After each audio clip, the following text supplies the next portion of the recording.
Using ICT Assignment 1 for EDN 114. The software I'll be using is GeoGebra. So this assignment is about the educational uses of ICT in the classroom and how we can expand learning opportunities by using ICT.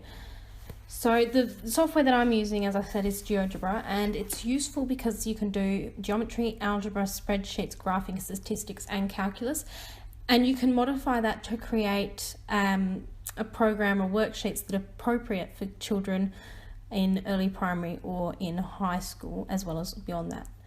It's also really easy to access. You can download it for your computer, your tablet, or your phone, and if you can't do that, you can also access it online for free, which is really good. So the use of ICT is really growing in modern day classrooms with the introduction of iPads, computers and laptops for student use. So it's really important that we teach the children how to use these at a young age, and so they can become computer literate, as well as preparing them for the future, because in the future a lot of these students are going to have computer-based jobs or technology-based jobs. So it's important that we create a level of understanding and knowledge about ICT in students at a young age. It's also really interactive and easily accessible, so you can teach students how to do things at school, and then they can go home and they can play around with it and learn, and it's a fun way of having homework because they don't really realise they're doing it. So they can access it at home. It's easier for the teachers as well to prepare, save and reuse resources. And what I mean by that is I can create a work page on GeoGebra and I can save that, so I can create an example of how angles work, as I'll show you in a few slides. And I can save that and I can teach my class about these angles, and then instead of having to rub that all off the whiteboard at the end of the day, I can just save that, and then that way I can pull out the exact same thing next year. And as well, you can build on it and tidy it up and make it neater and better every year if you wish. It's also really sustainable, of course, because you're doing it on the computer. There's no paper, and as well for students, you don't need to keep every single shape and angle that they draw, so it's useful that the children can choose what they want to keep and what they want to save. They're also more engaged because it's a visual way of learning, and they're able to play around with it themselves. They can see what's happening, and when they change things, for example angles and triangles, they can see how that works. It's also really exact and accurate in the measurements, which is really good for maths, especially for slightly older age students who are doing, for example, 360 degrees in a triangle, and they can see exactly that those angles, each of those three angles, do indeed add up to 360 degrees. So ICT in an overall classroom is really important, but in mathematics, it's also very useful.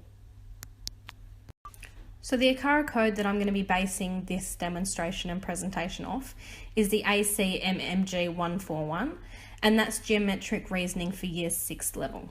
And what they need to be able to do is they need to be able to identify the difference between 90 degrees, acute, obtuse, straight and reflex angles. They also need to be able to measure and estimate angle size and classify angles by their size. It also mentions co-interior angles, corresponding angles and vertically opposite angles. So this is a demonstration of how you can use ICT, in particular GeoGebra, to enhance learning opportunities for your students. And the part of the curriculum I'm going to be focusing on for this demonstration is classifying and identifying angles by size.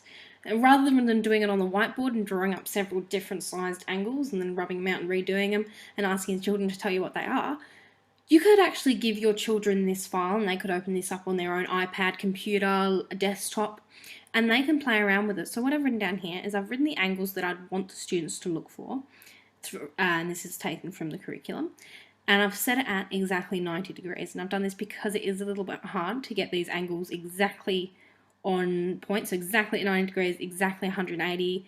It's a bit tricky, and you'll see that as I go through and move it around. But what you could do is you could ask the students, after you've described what an acute angle is and what an obtuse angle and a right angle, once you've described all that, you could give this to the students, allow them pretty much to have a play around with it and teach themselves about the angles. So we can show the children that in between here, this one's an acute angle. And then when it hits exactly 90 degrees, that's a right angle. Between where D is now and A, that's a obtuse angle.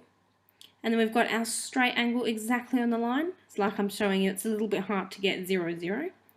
And then in between point A and point B across the bottom, this is our reflex angle. And then a full turn, of course, but it's going to skip back over to 0, 0.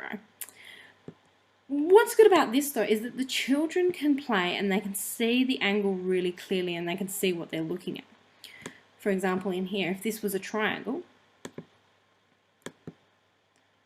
the students can see that within this triangle, there are these angles and they can have a play around with it themselves. And they can add stuff like this and they can change which angle they're wanting to look at, like that. So they can really play around with it and teach themselves about the different type of angles. And as you can see here, if we manage to get it on 90.0, with the two 90 degrees angles make up straight. And so it's a really good opportunity to let the students do it themselves. So this is an example of how you can use GeoGebra or ICT to check for student understanding. Once you've run through the previous activities that I just went through, you can give the students this quiz and they can access this online. They simply just go through, put their answers in, whatever they think is the correct answer. For argument's sake, I'm just going to put random ones in. They simply read the questions, put the answers in, and then click check. This will take them to a page that will show them which answer they selected and which was the right answer. After that, they can then choose to try again, or they can choose to close it. So to summarise, ICT in the classroom is really important. It's really important that we as teachers start allowing our students to use it more often, because the reality is when they leave school, they are going to be using ICT every day and their job is probably going to be an ICT based job. It also expands the learning opportunities within the classroom because there's so many materials and resources out there at our fingertips that we can use. It's also much more sustainable as we don't have all the paper waste, and it helps students learn in a visual and tactile manner. And particularly for this, GeoGebra is a very useful tool, especially for mathematics, as it's really visual and really accurate. I hope you enjoyed this tutorial. Thank you.